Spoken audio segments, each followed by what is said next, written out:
Pronto. Ah, é a janela, a luz. Peraí, deixa eu acender de lá. Peraí.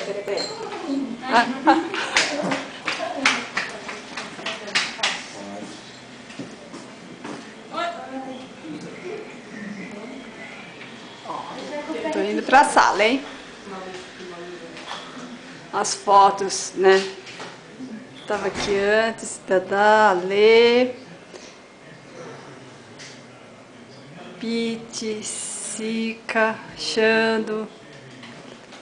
Aí depois a Sheila, a Joyce. Esse aqui é dos lados do corredor.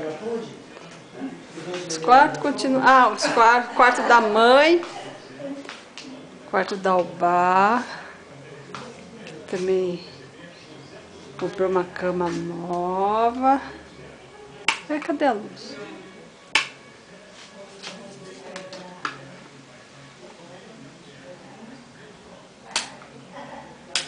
Não acende? Ah, acendeu. A cama nova da Ubá.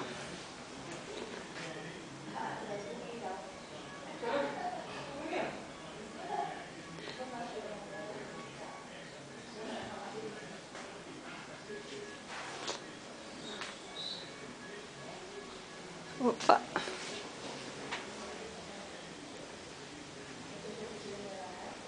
A televisão ficou lá em cima, na parede.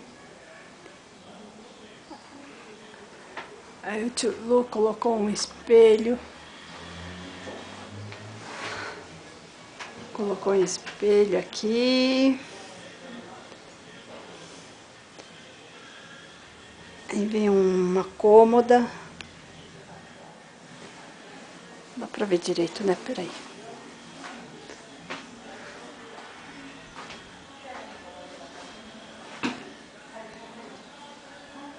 Sim, agora acho que dá. Aqui é o quarto do Di, né? Do Di da Ubá. Agora nós vamos lá pra sala, tá? Peraí que eu vou apagar.